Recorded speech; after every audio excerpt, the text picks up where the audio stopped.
भाई गोटे कथा ध्यान देवे आ जो भाई मैंने बासा होती से अलरेडी जानी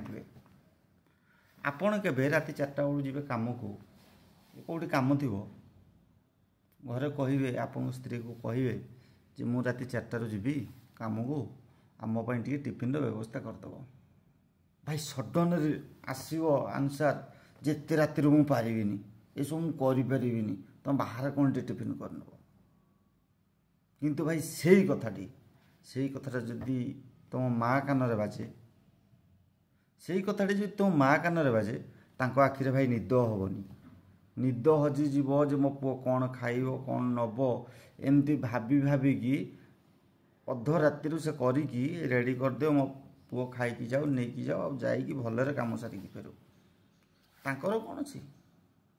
खाइबे पीबे बुलिबे जहाँपाई जीव तुम काम करिया से तुमको टिफिन व्यवस्था कर दे पारिबेनी तुम माँ आखिर निद हजिजीव मो पुओ केमिति खाई जाऊ भलरे जाइकी आसु से भाई कह जाए माँ ऑलवेज माँ मार जगह कहीं नहीं पारिबेनी जदि क्या भाई वीडियोटी कष्ट लगी तो दिल से सॉरी।